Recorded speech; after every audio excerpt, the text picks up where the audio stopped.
Thanks for tuning in today. I'm Dr. Nick, the Incrementalist.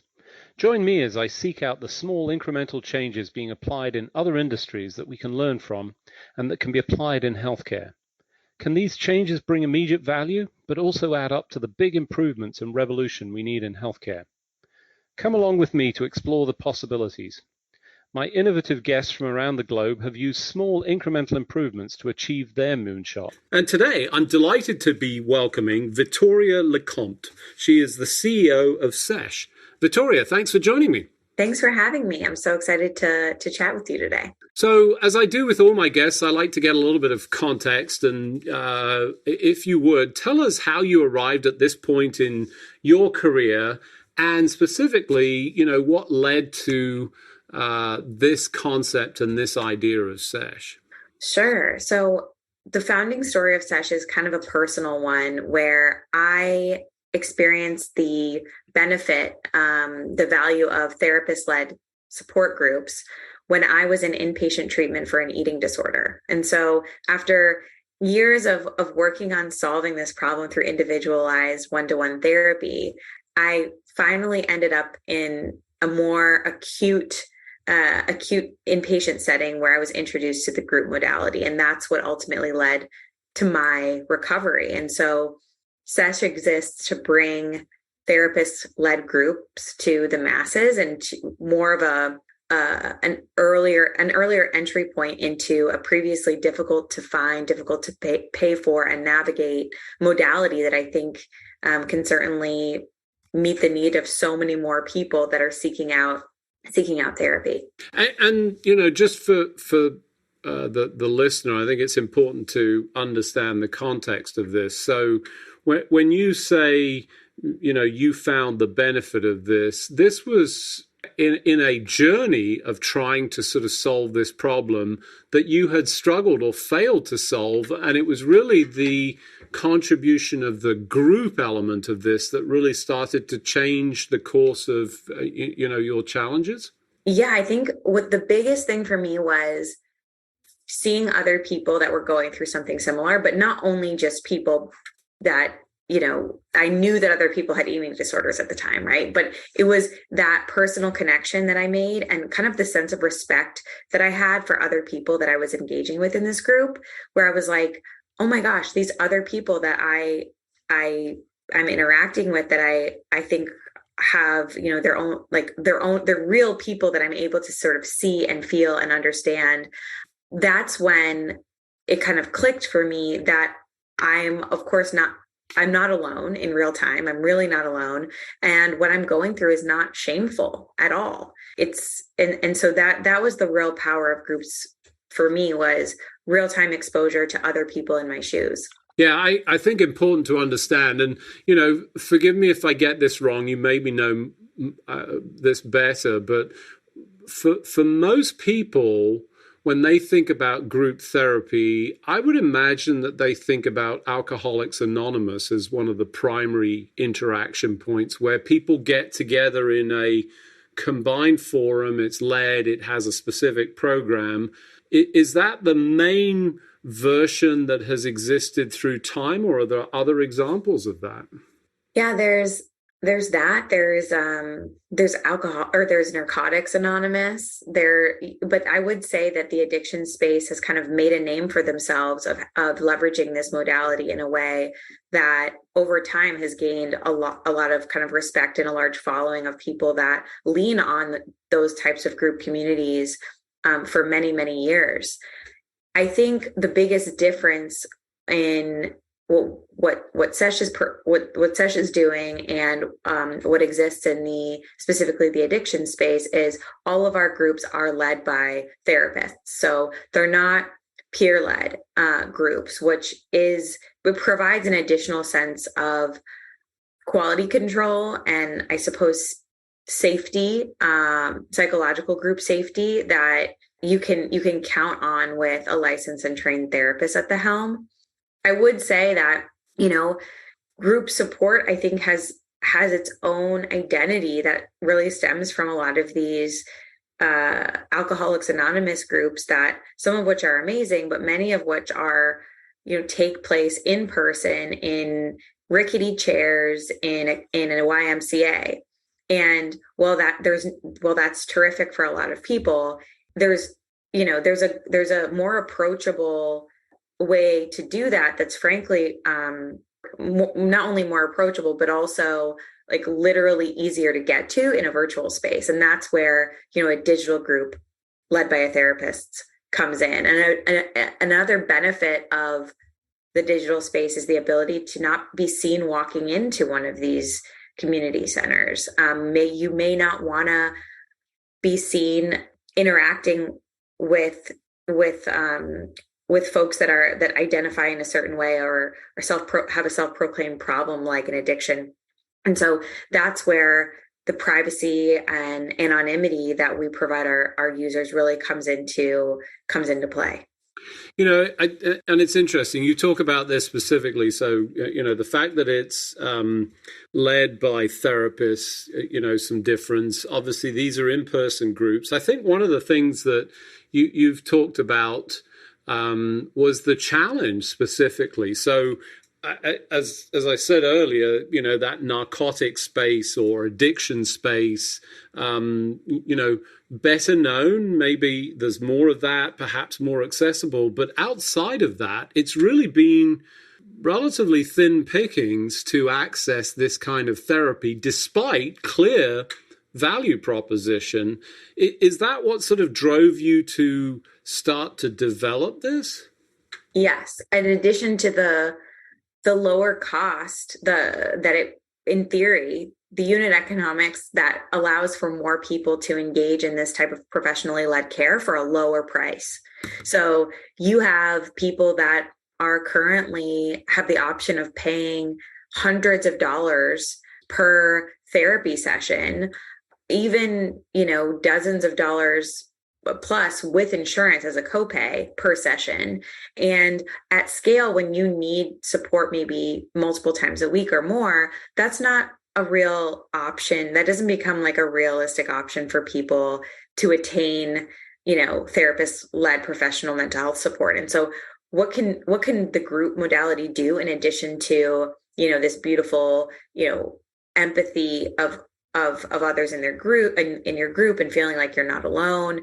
It can also provide the group participant with professionally led support, therapist exposure, and interaction for a literal fraction of the cost, which is another reason why I wanted to bring this into the forefront of people's options. So increasingly making it accessible, using technology. And, there's a part of me, here we are in 2023, and I go, well, this is obvious. Why didn't we do this before? But obviously, that wasn't the case. It wasn't available. You've developed a solution that essentially virtualizes, puts in place a community for different diseases, different challenges, I imagine, and then brings that together and makes it accessible. Can you tell us a little bit about the journey to that point? The journey. So I started the company a little bit before COVID, actually. Mm-hmm. And it became really clear really early that large cohorts of people that wanted to talk about really specific topics were wanting to go to groups led by therapists weekly, and they were wanting to pay for it, and they were wanting to go, have more time together and build relationships with one another. And that's when I kind of understood very early that this is something that's literally, in the words of our earliest users, not available anywhere else. So how can we scale that? How can we bring more bespoke groups with really rich topics for different communities to people who need them, and of course those who are willing to pay for them too. And so quickly, work to bring this to as many platforms as possible. So we currently work with iOS, Android, and have a web app that's available to all of our users. But it became really evident that people wanted space to interact with other people that were going through similar circumstances. And so we worked to build a really kind of wide breadth of sessions that meet on a recurring basis to give people those opportunities to connect with one another on different topics. And those topics, stem from parenting to, postpartum support, grief, anxiety, depression, relationship with food or eating, binge eating, your relationship with your partner, your relationship with work, and the stress that is involved with all of those things. That's topic worthy and worthy of people wanting to interact and share their stories. One of our most popular sessions quite early on was a group that was unpacking a lot of the stress and anxiety that comes along with leaving a narcissistic relationship. So we just kept on multiplying the types of groups that we had. And holding a commitment to our users to provide them with as many options for as many different things as they were going through as we could provide. And so continuing to scale our therapist network of amazing licensed therapists that have a group training, that are trained in the Sesh modality of it's sort of the digital modality, and can facilitate these groups week over week, has been something that's been key to the scale, meeting the scale of our growing user base, as well as continuing to, commit to a high quality standard of these groups as we grow and sell to consumers, but also to enterprise. So for those of you just joining, I'm Dr. Nick, the Incrementalist. Today I'm talking to Vittoria Lecomte. She is the CEO and founder of Sesh. We were just talking about the expansion of the various groups that have started to emerge from this platform of virtualized environment of group therapy led by therapists. And, as I'm listening to you, I'm thinking that this must have come not only for the people on the receiving end, those folks looking for it, there were obviously a demand, but I imagine also for the therapist, because we're not awash with therapists able to lead this. This has obviously allowed for an extension. And I imagine perhaps more nationally, or is there still problems with licensure over boundaries and those kind of, how are you managing all of that? That's a great question. So we are providing our users with therapist-led group support. And so because we're not group therapy, there's no clinical note taking or, diagnoses, we are able to not only interact with users across state lines, but of course, we're able to onboard and interact with groups made up of people from across the world. That's fantastic. So you tell us a little bit about the logistics that sits behind here. So is this essentially a published set of sessions that people can sign up for? Is the on demand? I mean, I'm thinking through the pandemic, you must have seen a spike in sort of, you described the one for your most popular, the stress with leaving a narcissistic relationship. But I'm thinking that there might have been even more than that, stress with isolation possibly. How did you match your demand, and how do you sort of create that? So we program our sessions based on three main ways. One is user generated content. These are things that our users are coming to Sesh for. So you can, the vast majority of our users, well, not vast majority, but I would say about 40% of our users come to Sesh with wanting to treat their depression. Second in line is stress and anxiety. And so we know what people are coming to us for. And so we're able to meet the demand pretty quickly. The second is just ongoing data of the most attended session. So I did mention the narcissistic session, but in general, our more general sessions have to do with stress, anxiety, and depression. And then third, and trauma as well, broadly.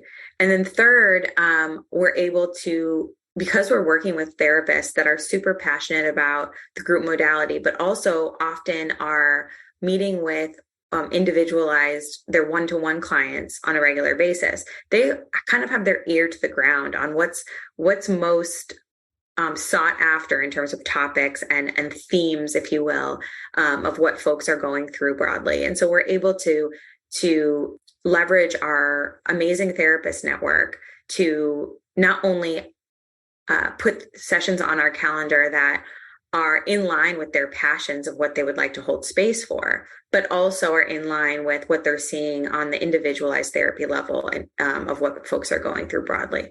Yeah, so, broad set of sessions, different approach. I imagine that, particularly this virtualized thing, something that you can't do in person is you can almost be anonymous. I mean, you can not show your screen potentially, just talk, and there's some opportunities there. I think it has expanded the capabilities of this modality. So we do offer the option in our app to create a pseudonym alongside of your account. Of course, your individual data, regardless, would never be shared with the other group members or the therapist themselves on but you reserve the right to create whatever pseudonym you'd like, which shows up on your screen. We do, you have the option to turn off your video. We do ask that folks kind of as a buy-in, as like a group standard, do have their video on. Our sessions are capped at 10 people. So there's never going to be some sort of massive webinar where you're sort of speaking your deepest, darkest secrets to a huge audience. These are really safe groups of folks that are bought into the group standards that go out prior. And you can feel confident that no individualized data is shared about you, even your real identity, right? So you can keep that as private as you'd like, even while interacting with these groups. And that has, I think, that has kind of created an opportunity for a lot of people that are unwilling to go to a physical space for a group like this, that are unwilling to sort of spark up a relationship with a therapist because of the shame and stigma that goes along with it. So if you are able to enter a group where you know that other people are in your shoes and you don't have to associate your identity with the support group that you're going to, it opens up a huge door for a lot of people who aren't engaging in other types of mental health support. And that's where Sesh comes in to kind of bridge the gap between where people aren't getting help, whether it's from stigma or price or both. You've been in use for a number of years now. You've got a large user base. I imagine that sort of generates some interesting insights that are potentially broader than people might be able to gather in a single session. What do you see coming out of that? What are the learning points from all of this experience? So there's plenty of learnings. I think the biggest thing and the most exciting thing lately is how we are able to reliably say that, we have proven continued anxiety and depression improvement for folks who go to more and more sessions. So what I mean by that is after 3 sessions, for example, you are, on average over 5,000 of respondents on these on self-reported anxiety and feelings of anxiety and depression data. They're seeing a 28% decrease in their feeling of depression and a 30% decrease in their feeling of anxiety. Wow. And this continues after 6 sessions, and then this continues after 9 sessions. After 9 sessions, this is based on, again, over 5,000 data points of this. After 9 sessions, our users are seeing a 67% decrease in feelings of depression and a 67% decrease in feelings of anxiety. And so we're seeing that not only is the group modality and the Sesh, these Sesh groups creating value for people, it's creating more and more value over time. And that's really exciting to us. And And I'm really proud of that. That's fantastic. I mean, that's those are not small numbers, to be clear. Highly significant. I think envy of many therapies to be able to achieve that level of success.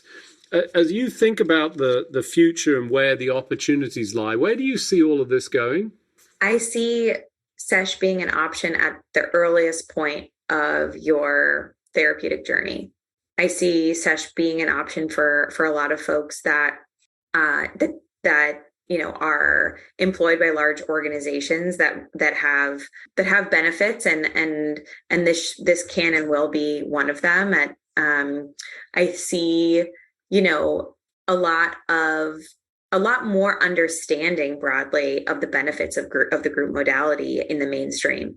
What would it be possible? I mean, right now, I think what you said was that this is mostly paid for out of the individual's pocket, right? This is a activity that people have to buy into. It's obviously, there's lots of folks that are signed up, but is this something that we might see perhaps included in benefits that might be covered as part of, I mean, it seems like a perfect, there's not a drug on this planet that gets to 60% reduction in depression and anxiety, at least not one that I know. I mean, that's extraordinary. Shouldn't we be paying for this out of, benefits or employers? We absolutely should. And we are. And so Sesh is working with some of the largest employers in the United States to provide this as a benefit to their employees. And we're seeing a lot of interest and demand from organizations that have diverse employee bases, that have folks with diverse needs, because how can you meet the needs of so many different people? Well, we have programming for a wide variety of different folks in different communities. And so Sesh is a natural option for a lot of these organizations, especially those whose employees don't necessarily feel heard or appreciated. And so again, we're seeing a lot of interest from organizations that are unionizing or their employees are unionizing. And this is kind of meeting a lot of our mission where it is to provide space for individuals to feel like they're not alone, period. And so that's been exciting for us, and we're excited to work with a lot of these organizations too. So I think overall exciting times. There's huge expansion. Clearly, demand is outstripping supply in this space. I mean, there's no question, based on the pandemic and some of the metrics that we see, that there's huge challenges. You touched on some of this with the unionization and the employer-employee difficulties.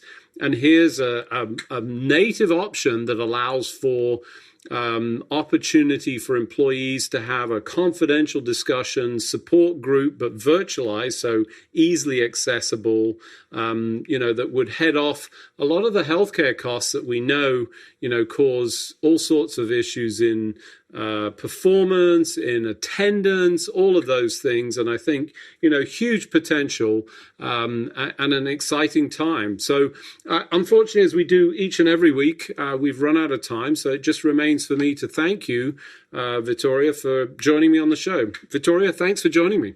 Thanks for having me. Thanks for joining me today. Do you have any better ideas, or have you found a small incremental change that's brought about a big improvement in your world? Let's continue the conversation on our hashtag, The Incrementalist, or share with me at DrNick1 on Twitter. You can find more information about the show on our program page at healthcarenowradio.com. And tune in next time to hear my discussions with leaders and innovators from around the globe who've revolutionized their space by using small incremental improvements to achieve their moonshot. I'm Dr. Nick, the Incrementalist, and I'm starting a revolution through evolution.